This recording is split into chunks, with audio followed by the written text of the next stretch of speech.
Things I think while I lie awake and contemplate tonight are wearing me out. Well, maybe tomorrow the world will wake and get it right, but I have my doubts.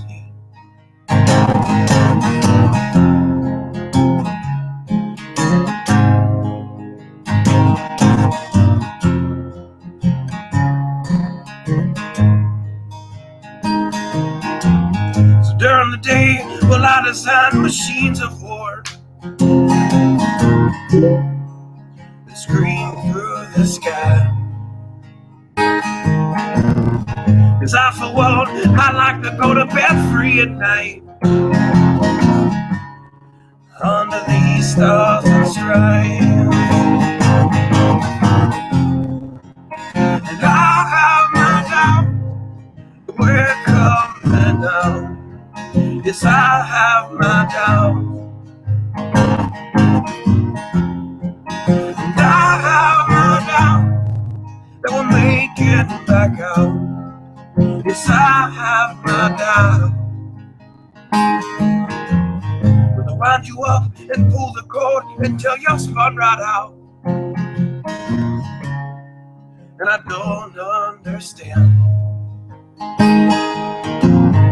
Roll the dice and raise the price to feed the machine's mouth. Call it the progress of man. And I have my doubt that we're coming out.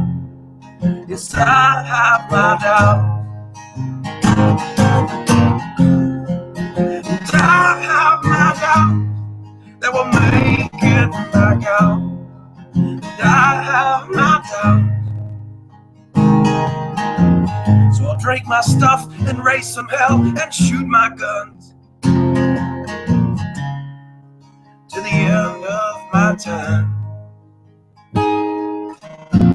You can have the booze and go to hell and take the guns, but I know they won't be mine.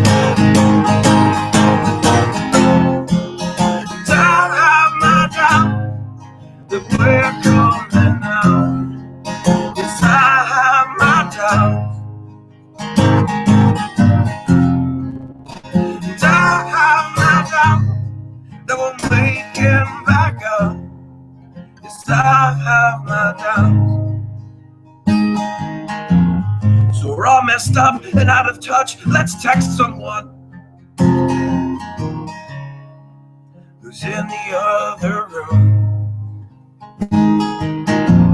So no wonder why we don't say hi or know anyone. I might as well move to the moon. So maybe I'm wrong. Well, I hope that I'm wrong. So maybe I'm wrong. But I hope that I'm wrong.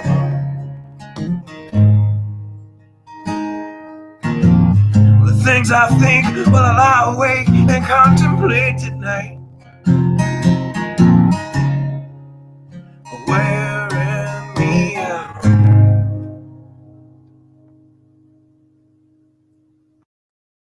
Drew nigh, which is called the Passover.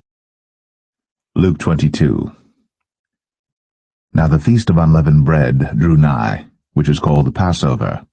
And the chief priests and scribes sought how they might kill him, but they feared the people. Then entered Satan into Judas, surnamed Iscariot, being of the number of the 12. And he went his way, and communed with the chief priests and captains, how he might betray him unto them. And they were glad, and covenanted to give him money. And he promised, and sought opportunity, to betray him unto them in the absence of the multitude. Then came the day of unleavened bread, when the Passover must be killed.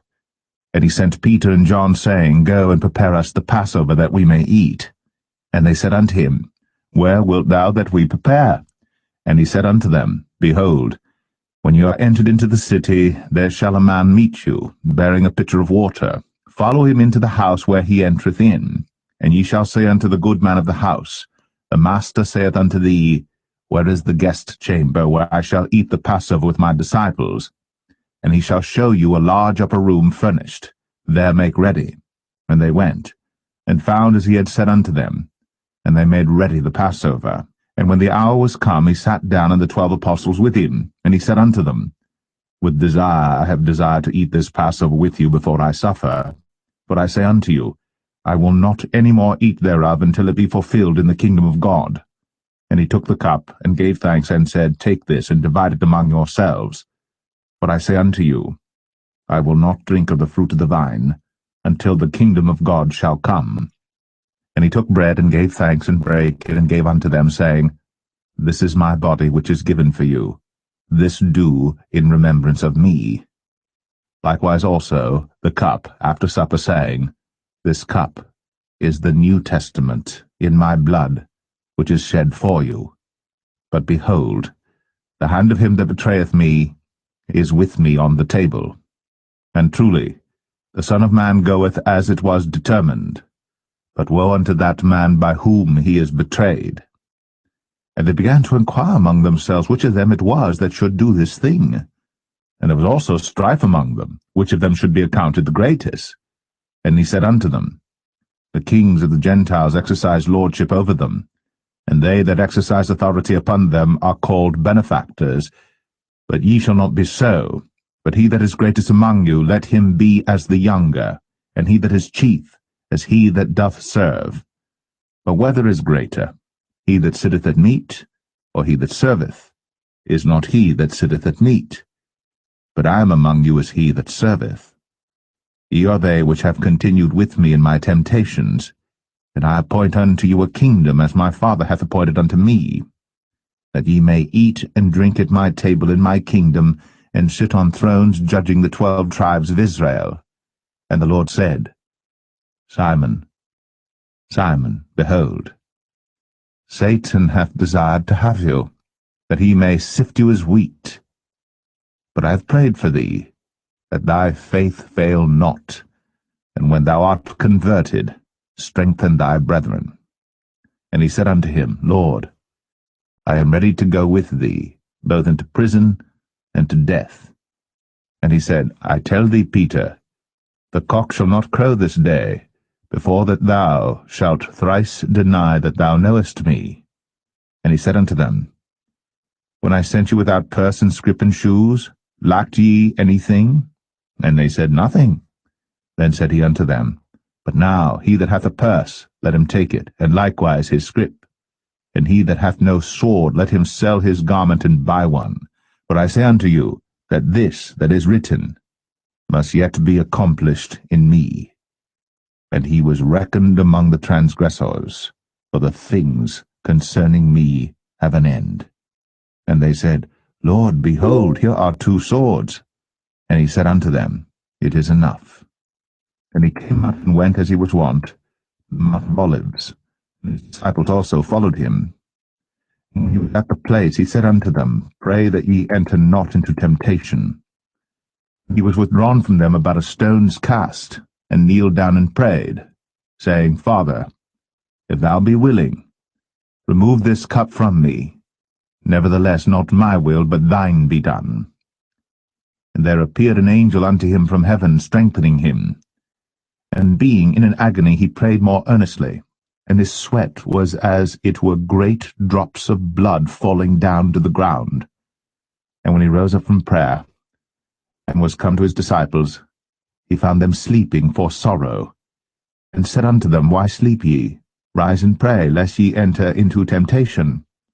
And while he yet spake, behold, a multitude, and he that was called Judas, one of the 12, went before them, and drew near unto Jesus to kiss him. But Jesus said unto him, Judas, betrayest thou the Son of Man with a kiss? When they which were about him saw what would follow, they said unto him, Lord, shall we smite with the sword? And one of them smote the servant of the high priest, and cut off his right ear. And Jesus answered and said, Suffer ye thus far. And he touched his ear, and healed him. Then Jesus said unto the chief priests, and captains of the temple, and the elders which were come to him, Be ye come out as against a thief with swords and staves? When I was daily with you in the temple, ye stretched forth no hands against me. But this is your hour, and the power of darkness. Then took they him, and led him, and brought him into the high priest's house, and Peter followed afar off. And when they had kindled a fire in the midst of the hall, and were set down together, Peter sat down among them. But a certain maid beheld him as he sat by the fire, and earnestly looked upon him, and said, This man was also with him. And he denied him, saying, Woman, I know him not. And after a little while another saw him, and said, Thou art also of them. And Peter said, Man, I am not. And about the space of 1 hour after, another confidently affirmed, saying, Of a truth this fellow also was with him, for he is a Galilean. And Peter said, Man, I know not what thou sayest. And immediately, while he yet spake, the cock crew. And the Lord turned, and looked upon Peter. And Peter remembered the word of the Lord, how he had said unto him, Before the cock crow, thou shalt deny me thrice. And Peter went out, and wept bitterly. And the men that held Jesus mocked him, and smote him. And when they had blindfolded him, they struck him on the face, and asked him, saying, Prophesy, who is it that smote thee? And many other things blasphemously spake they against him. And as soon as it was day, the elders of the people and the chief priests and the scribes came together, and led him into their council, saying, Art thou the Christ? Tell us. And he said unto them, If I tell you, ye will not believe. And if I also ask you, ye will not answer me, nor let me go.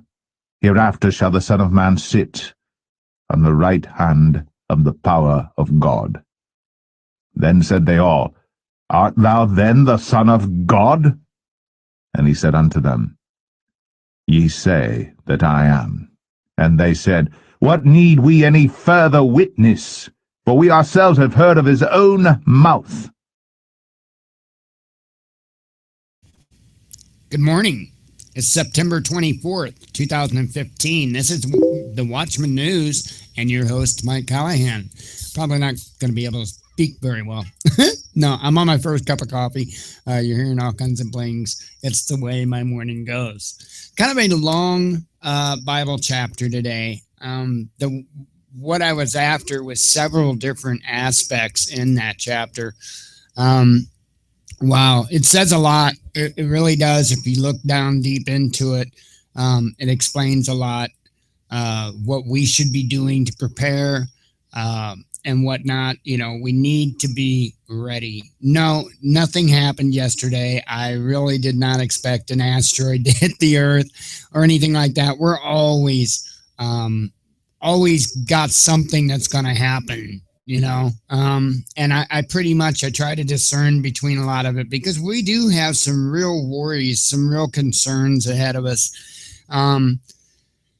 But you have to watch, because there's a lot of distractions, and there's a lot of fantasy, it would seem, in the doomsday world. So, and there are things to be concerned with that are real concerns. And I'm not saying an asteroid could never hit the Earth or anything like that, but I wasn't going to jump on that bandwagon because I just really didn't think I didn't think that was going to be it. There was some interesting things that did go on yesterday, some interesting news that came out, I guess, actually the day before, the night of the 22nd is when I first heard about these things. And I will be going over those today. I apologize for not being here yesterday morning. I have a friend that had some car issues and they were pretty major. We had to replace a wheel hub, a stabilizer link, a tie rod end, had to do some transmission work to get it working right. So I wound up spending the night so that we could get all the parts and get started on it in the morning and yada, yada, yada. So I apologize for not being here yesterday. It wasn't possible, and hopefully I can get back into doing this every day. Most of my days aren't filled with working on cars. So anyway, let's go ahead and get the Suspicious Observers report out of the way. I've got some good stuff coming for you, and with that, let's get to it. Go back to this other window here for just a second. And here you go. Enjoy.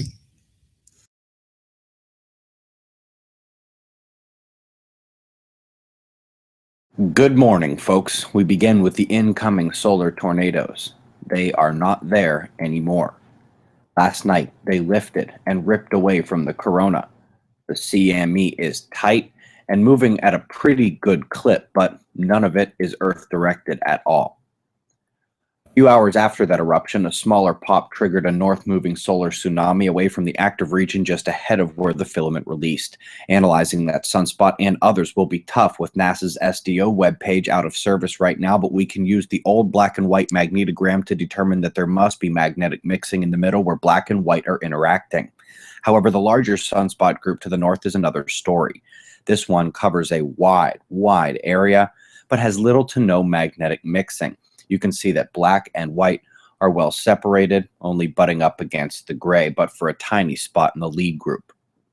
Coming to spaceweathernews.com, we find a one-day uptick in flaring, and that's about it. We're back down this morning. Middle of yesterday, we watched a dense, speedy, and hot plasma wave weakly stream past Earth. It was almost certainly that faint CME we were expecting, and its effects were minor. KP maxed out at 4. The story of the day, week, month, maybe the story of my tenure on YouTube is that the Milky Way galaxy has just woken up. As has been predicted by many, from the stingiest academics to the worst fearmongers, the G2 approach to our galactic center has begun to produce galactic flares. There could be CME-like effects in what some have called superwave surges, and I might add that galactic energetic particle events should be considered in the mix too. You see, ever since we've begun watching it, it appears the galactic center flares once every 10 days. But since the close approach of our galaxy's version of Comet Meet, this year the center has begun flaring almost every single day. Of course, there is the time delay, so these things happened a long time ago, but the observable evidence comes right before the actual felt effects, and that's all the time when it comes to space weather. So a discussion must come soon about what these flares could mean for our solar system and our Earth. Other top stories today include Rosetta's water cycle on the comet, zoomed in on the neck and analyzing water and temperature, etc. Excellent graphics and explanations. There is a lot of water up there. Also got a link to NASA's latest phytoplankton story. A serious decline in the northern hemisphere has taken place. Read all about it at the link below. Top tropical event right now is actually going to swing eastward towards China soon. Hawaii is still waiting for something to happen to its southeast. Still got central U.S. energy flow to the north and that low at the east coast near Florida. The same northern convergence has my eye in northern Europe, but also don't sleep on that Mediterranean low between Italy and Greece. Down under the top watches the convergence line approaching Perth from the western waters of the Indian Ocean. On October 17th and 18th, not far away, my 4 talks are just the tip of the iceberg at Observing the Frontier in Pittsburgh. Click the link below to reserve your spot. The venue hotel is officially sold out, but many others are nearby. We'd love to see you. Got your current conditions and shots of our start to close. It's 6:10 a.m. Eastern Time, and that's the news. Eyes open, no fear. Be safe, everyone. And that would be suspicious observers for the day. I've got 5,000 windows up and can't get to any of them. Well, normally he plays music at the end. I guess that did not work today. I didn't get a chance to watch that ahead of time. Let me go ahead and pause that. So what we've got for you today is I've got another video. Let me pull back up this splash screen here. This is Transforming Disabilities. At the beginning of the show, you see it's sponsored by Survival Smokes and whatnot. And that never got kicked off the ground, really. We're on a different adventure. And if you go to our Facebook page for Transforming Disabilities, which is up there, or the GoFundMe page, you will see what we're doing. And we're still doing it as far as the e-cig business, but I changed the name to Survival Vapes, so it doesn't, you know, some vapors get upset when you mention the word smoke. So, you know, so be it. But anyway, that will be changed in the intro as soon as I have a chance. It's quite a bit of stuff I have to do, because I do believe I'm going to have to kind of rebuild it all. But anyway, so just letting you know what the splash screen is for. Back onto the important stuff. Okay. So I told you that there was some interesting stuff, some interesting news that kind of came out the night before last. And one of them was about the for Silver Eagles, their run 1 ounce silver coins. Their premium price had went up. So that raises concern for me, because I see one of two scenarios to cause that price to rise, and either our dollar is on, and we know it's been on very shaky ground, but they haven't been so outward about how shaky it really is. So either, you know, this is the beginning of coming out about how shaky the dollar is, or they could be running out of silver as actual physical silver. So anyway, JSnip4 with Realist News. The link is down in the About tab for this video. I'm going to go ahead and play this video. It's a 12.5-minute video. I'm going to go ahead and play it here as well, but the link and all credit goes to him down in the About tab. Same with Suspicious Observers. So without further ado, let me bring that up, and we'll play this video so you can hear what he has to say. He is much better versed on all this precious metal stuff and financial markets and stuff than what I am. And wow. So I'm going to play this. Please enjoy it. And I've got news that I'm going to cover after this is done. Some pretty important stuff. And I have some ideas behind the reasoning of it and whatnot that fall in line with what I've been saying pretty much the whole time. All right, here you go. All right, one more video. Gots to do it. I want to talk to you for a second specifically on gold and silver. Not necessarily gold. Let me change that. Silver. Several years ago, I mentioned this a million times, 2008, 2009, they smashed the prices. My buddy Frank and I at work, we ordered some Silver Eagles at that moment. It was $10 an ounce. We got them for like $2 over spot price. We paid like 12 bucks for them. Fast forward to even when silver was in the 30s, and I think even in the 40s. I do not think I recall seeing spot price of silver, let's say it was 35, 40 bucks, and the premium was more than like $3 roughly. I don't recall seeing it more than that. Normally, we used to get used to seeing $2.50 over spot price for as far as the premium is concerned for a Silver Eagle. Sometimes that would fluctuate to $3, $3.25, $3.50. Do you realize this is going to blow your mind because you didn't even think about this? Some of you. And before I go there, let me tell you the price that because I have Silver Eagles. I've always recommended Silver Eagles to everybody, mostly. And then I like the Indian buffalo heads. And then third, I like the walking liberties. But the walking liberties and the buffalo Indian heads are what they just call a 1 ounce silver coin or 1 ounce silver round. I remember buying plenty of those for 79 cents to 80 something cents over spot price per coin. And I'll tell you, not all that long ago, when I made my last purchase, I want to say I bought more walking liberties, and they were not $1 over spot price. Now, I also believe that was right around $18 silver, I think. Pretty sure it was when I made that purchase. And that was my last purchase so far to date since then. Today, I was looking at the major coin dealers that all of you know about, from J.M. Bullion to Gainesville Coins to APMEX. And I went and looked at spot price. It was like 14.80 or 78 or something at that particular moment. And I looked at those Indian heads, buffaloes. Approximately $3 over spot price. Hold on a second. That's what they used to charge for silver eagles.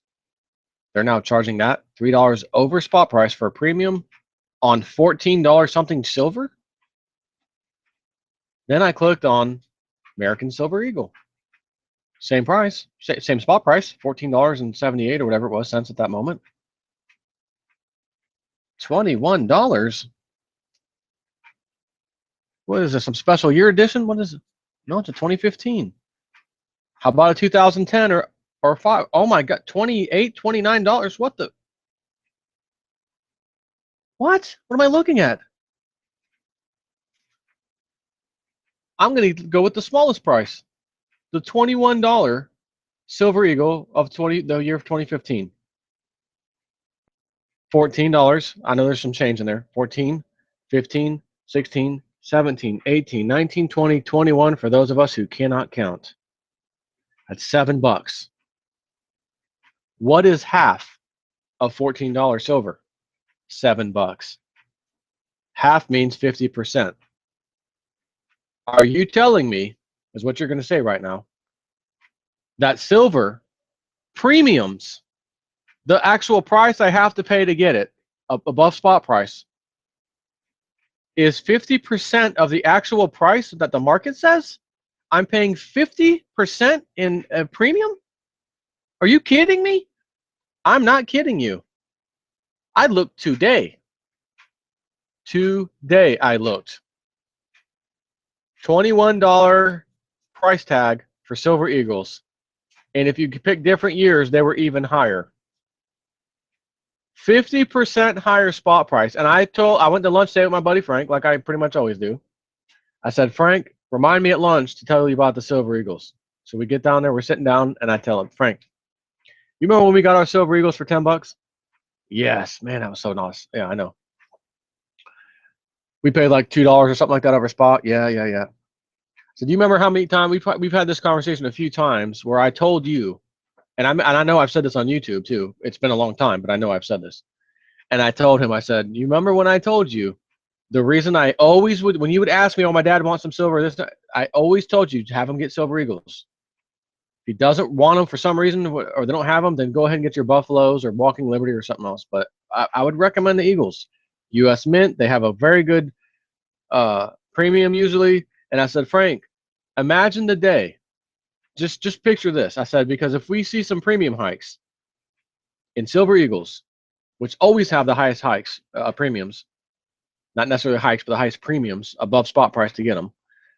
I said, just imagine $100 silver, and you're being told you're going to have to pay 20% above that spot price, because that's a normal above spot price fee, right? If you had $20 silver, or better yet, $10 silver, going back to my example, when I got silver for $10, I was lucky, paid $2 over, that's 20%. A $10 coin cost me $2 per coin. That 2 additional dollars, $10, is 20%. That's a normal spot price. Matter of fact, it's a little cheap to tell you the truth. It's more like $3. That would have been a 30% increase over on the spot, the premium. But let's just stick with 20%, because this is the number I used when I was talking with him. I said, can you imagine $100 silver per ounce?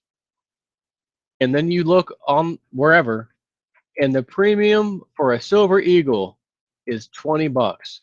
You're going to come to your mind, you're going to say, oh my God, are you telling me when we paid $10 for our silver eagles, they're worth 20, so that's the spot price, or the premium is 20 at $100. Are you telling me that we paid back the $10 initial fee plus the 12, it was $12 really, we paid that back, the additional $8 brings us to 20, so I made $8 profit on just the premium fee, and then we get the whole $100 for what the spot price is? Yeah, that's right, that's correct. I said, can you imagine that? And if your cost averaged in, who in the hell is texting me? Don't you understand? I'm doing, JSnip4 is doing a video. Now, what if silver is $200? What if silver is $300? And it costs you $400, premium of $100. And your cost averaged in on all your silver at 25 or $30. In other words, all the silver you have, you bought it all over the place, $10, $15, $20, $30, $45, back everywhere, and your cost average in 25, $30. And you see the premium alone, not even the cost of the freaking coin, the premium alone in excess of what you paid for all your silver per, per coin. $30 premiums on $200 silver, $20 premiums on $100, so etc. And I don't know what they'll be. And I said today at lunch, I said, Frank, when we had that conversation, and we've had it multiple times, because every time you've asked me, hey, my dad wants more silver, what should I tell him? I give you the same response. Tell him to get silver eagles. Yeah, but you can buy more coins with that same amount of money because you don't have to pay the premium for the silver eagles. I said, you're correct. However, when the premiums shoot up on the silver eagles, you'll make that up. Trust me, per coin going up the way they're going to go, you're not going to be worried about, oh, I was able to buy 2 more coins or 3 more, 4 more coins, or whatever, 10 more coins than without it. Well, when you calculate all your silver eagles you got with their premiums, you're going to destroy that. So it's a better bet to get the eagles. That's how I explain it. But the bottom line is silver. Who cares, right? But I said, Frank, today we have 50% higher premiums. 50% of what the spot price is what you're paying for a premium to secure a single silver eagle coin. So Frank, we're at $14 and some change for an eagle. We're not even at the $100 price you were talking about, or $200 that we felt like we knew it's going to go past that. We're at 14 still, and the dealers are charging a 50% premium. What are they going to do when it's $40 an ounce, $50 an ounce? And maybe they'll keep the premium where it's at right now, $7 above. When it's volatile like that, they're not going to do that. These dealers aren't going to lose their hats. They'll just increase the premium. Oh, it's so volatile, we can't have that. And do not forget what I've told you 400 million times. Last year, they passed in the CME group the circuit breaker rules change for the COMEX market, specifically for gold and silver. If silver moves $12 in one full day's trading session, hitting the circuit breaker 4 times, which is $3, up, it moved $3, circuit breakers kick in, you can't trade for a little while. Okay, market's back on again, circuit breakers triggered again, another $3, that's $6. Do that again twice, you're at $12, all the circuit breakers have been triggered, it's going to go where it's going to go. Why did the elite put that in place? To stop the exponential rise of the price of silver and gold. That's why. Well, today they slammed the market down, down 40, 30 something, 38 cents, 40 cents, and gold was down $7. JSnip, what are you talking about? I'm talking about what will be coming in a country and world near you soon. We've been waiting a long time for this. And it is just about here. The shortages are real. The U.S. Mint is still tightening the grip. We can only issue little amounts of silver eagles right now. Still, you have to, by law, have enough silver eagles to meet public demand to be determined by the Treasury Secretary. Mr. Treasury Secretary, have you been sleeping for the last year? Have you seen the massive amount of interest in silver and the numerous times you've had to, not the last year, but over the last several years, you've had to shut down production, and we're going to pick back up next month, and seems like you can't meet demand. And now they're almost on this 2 million ounce silver. We're at our limit right now. You know, primary dealers, you can't have as much as you used to. And why? It's just silver. Go get some more blanks. Oh, that's right. The company that makes those blanks, or plunkets, or whatever they call them, was recently saying they're tapped out, and the Treasury gets them from them, which means they're tapped out. Where's the silver going to come from? Think about that for a little while. I hope you got some silver. And that was JSNP4. Very interesting stuff if you paid close attention to what he was saying there. So, you think we're out of silver? You think the dollar's going down? You think it's a little bit of both? Or, you know, feel free to hop on the Facebook page and leave a comment on what your thoughts are on it. I certainly am not a financial expert or precious metals expert. I normally follow a lot of what this gentleman says on the matter because he generally seems to be very straightforward and knowledgeable about what's going on. And he seems to he seems to hit the nail on the head a lot. He seems to be able to make the correct calls of what's to come. And you're not subscribed to him, by all means, JSNP4, subscribe to him. All right, so I guess now to my part of the news where I have to get busy. Fun. All right, we're going to start off with this. I'm going to go ahead and start off with this one. Oath Keepers member threatens to arrest lawmakers for Iran deal. Now, if you listen to Pete Santilli, this gentleman was live on Pete Santilli last night. And hang on, let me pause this. Okay, he was live on Pete Santilli last night. And he had said that, I don't know if it was Mr. Stuart Rhodes himself, or if it was somebody else in the upper echelon of Oath Keepers, but basically told him that he was no longer a member. Oath Keepers have been dropping the ball, and I hate to say that because I really like that organization, but they have really been dropping the ball.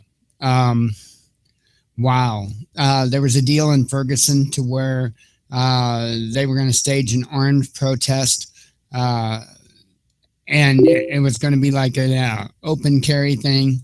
And one of the guys from, I guess, more local, one of the smaller guys in Oath Keepers had decided to do it and thought it was a good idea. I personally thought it was a good idea. He was going to vet, some people of Ferguson, and he was going to, I don't know if he was going to give them firearms, loan them firearms, or what exactly. And they were going to do an open carry march. And I personally think, just me personally, I think that was a good idea. And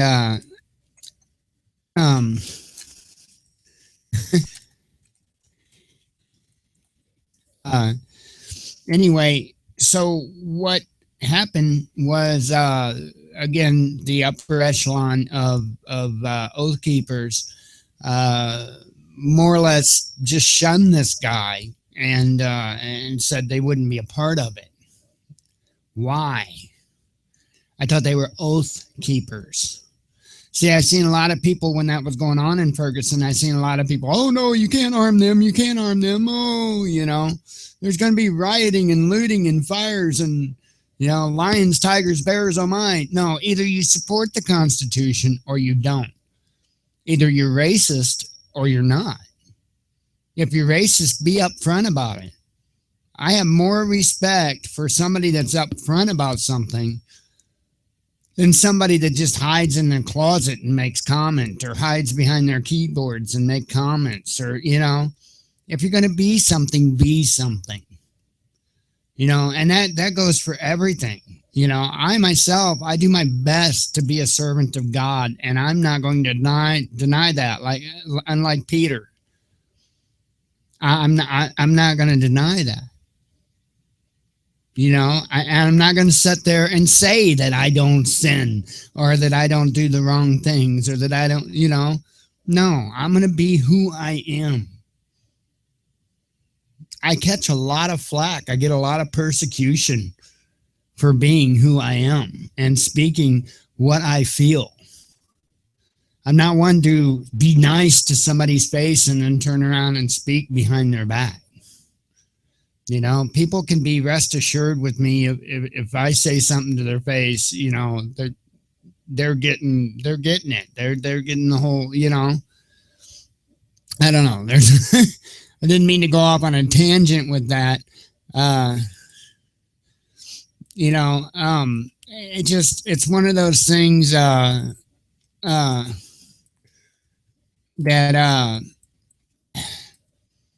pet peeve, I guess. It's pet peeve. Anyway, let me get back to the story. I'm here to do news, not tell you about my pet peeves and stuff.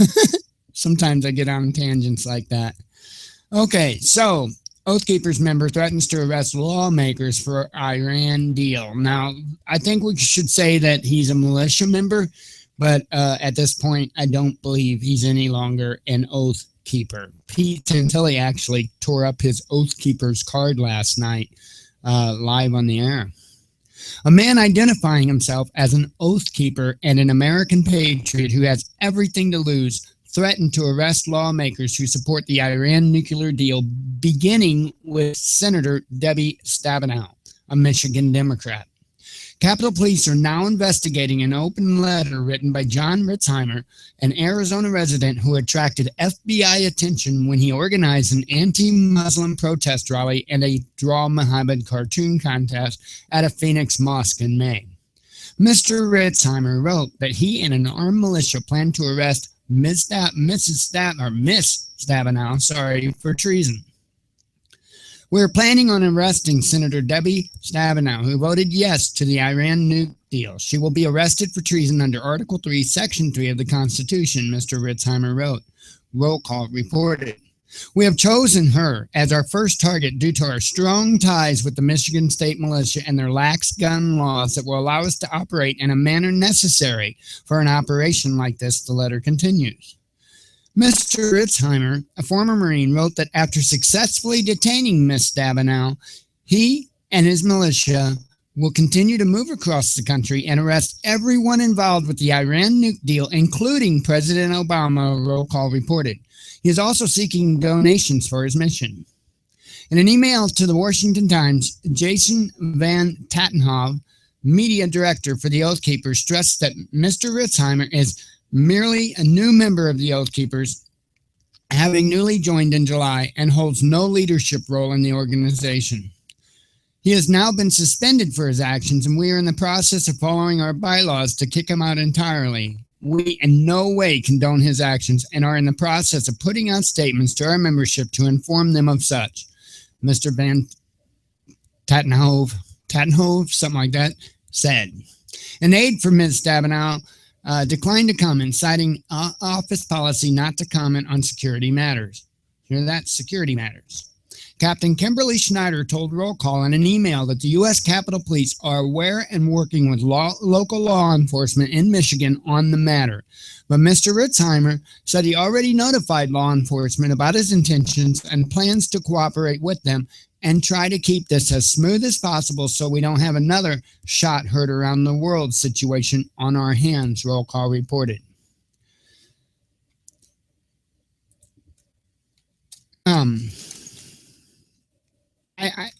There's so much that's not here. If you would have heard him speak on Pete Santilli last night,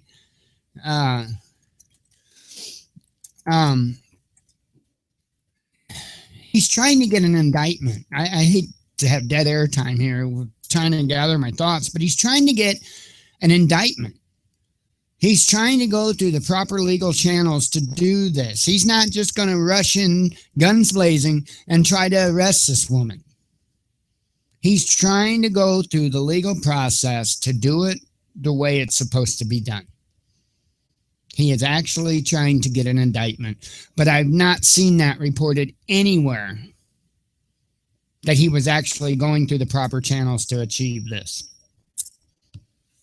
Everybody wants to make this guy out as being some kind of a bad guy or some kind of a lunatic or some, And look, I don't know his intentions, his true heartfelt intentions behind it. And the reason why is because, he did organize this Draw Muhammad contest. And, yeah, we have to stick up for Christianity. We have to stick up for our country, but that doesn't mean that we have to needlessly taunt people. And that, I believe, was taunting Muslims, I don't know. People might have different thoughts on that, but, don't start something where there ain't nothing, That's kind of what my thoughts are with it. But definitely stand your ground, Stand your ground does not mean you have to provoke something. It just means you stand your ground. You say, I'm not moving any further. This is my line. I'm not budging. But anyway, those are my thoughts, We've got another story that I wanted to cover and comment on because, wow. I've got several different thoughts on this. You may or may not have heard about this already. Food stamps and crosshairs of shutdown, and this is across the country. A government shutdown October 1st could immediately suspend or delay food stamp payments to some of the 46 million Americans who receive food aid. The Agriculture Department said Tuesday it will stop providing benefits at the beginning of October if Congress does not pass legislation to keep government agencies open. If Congress does not act to avert a lapse in appropriations, then USDA will not have the funding necessary for the SNAP benefits in October and will be forced to stop providing benefits within the first several days of October, said Catherine Cochran, a spokeswoman for the USDA. Once that occurs, families won't be able to use these benefits at grocery stores to buy the food their families need. USDA on Friday sent a letter to two states asking them to hold off until further notice on starting the process that distributes benefits at the first of the month. The Agriculture Department declined to give details on why the automatic funding would not continue in the 2013 government shutdown. Food stamp dollars were not affected. Democratic lawmakers briefed by the department said USDA does not have enough money in reserve to pay a full month's benefits, and partial government shutdown would affect recipients in states that pay out their benefits at the first of the month. They said the department had extra dollars 2 years ago, but that this time around it does not have enough additional reserves. Democratic Senators Jeff Merkley of Oregon and Debbie Stabenow of Michigan, oh, who's that lady, said benefits could potentially be delayed even if there was a last-minute agreement on a spending bill, since it could take a few days for the department to process the money once a bill is enacted. It's a cash flow issue at this point. That will be even worse if there's an actual shutdown, Stabenow said. Representative Rosette DeLauro, a Democrat from Connecticut, said she had been briefed by Agriculture Secretary Tom Vilsack on the issue. She said a suspension of benefits could be especially destructive because some SNAP recipients run out of food at the end of the month just before the benefits kick in. So, Republican leaders in Congress are racing to avert a government shutdown next week when the budget year ends and a temporary funding bill is required to keep agencies operating. The process has been complicated because of a battle over federal funding for Planned Parenthood and the group's involvement in the practice of procuring tissue from aborted fetuses for research purposes. Senator Pat Roberts, the Kansas Republican who is chairman of the Senate Agriculture Committee, said Democrats concerned about SNAP dollars should vote for the Republican Senate bill that would keep the government operating through December 11 and block Planned Parenthood's federal funds for a year. Democrats are expected to block that measure later this week. So basically, because our members of our government want to play games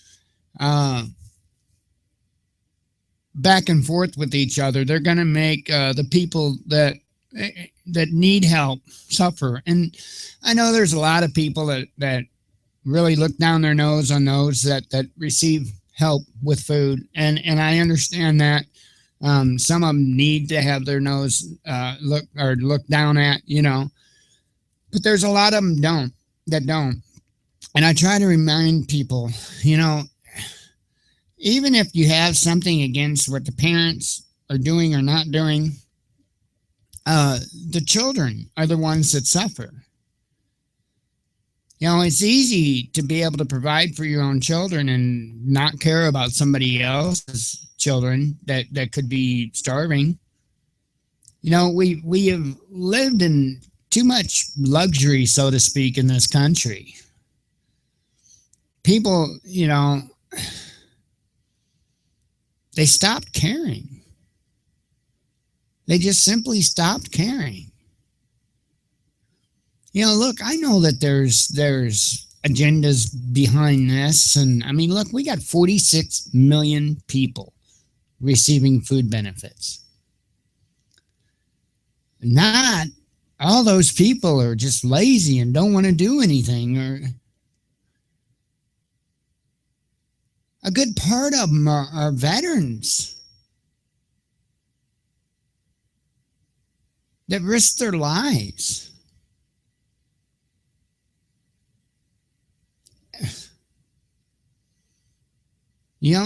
It's people that lost their jobs in this ever dwindling economic situation that we're in.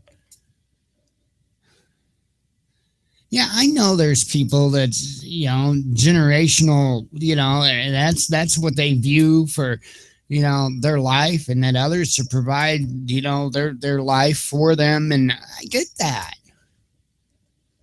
Believe me, I know about the ones that use these benefits to go buy candy and junk, and my ex-wife is one of them.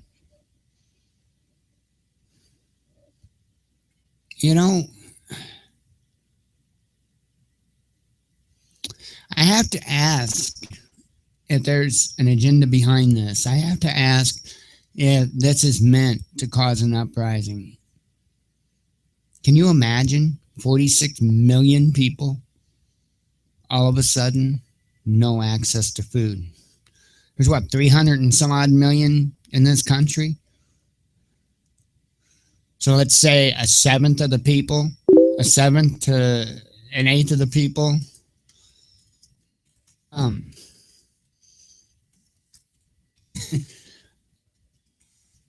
Sorry. That's a lot of people. That's a lot of people that you just take food away from. What's going to happen?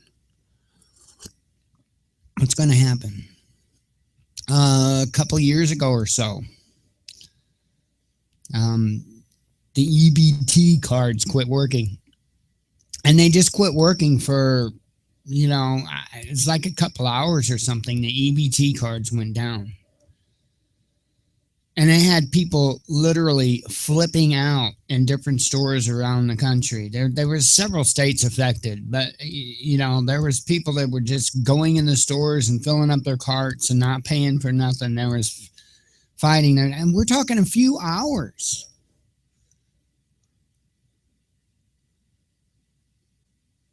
And that was only like a handful of states that had the issue. So you tell me what's going to happen if you do that to 46 million people amongst all 50 states indefinitely.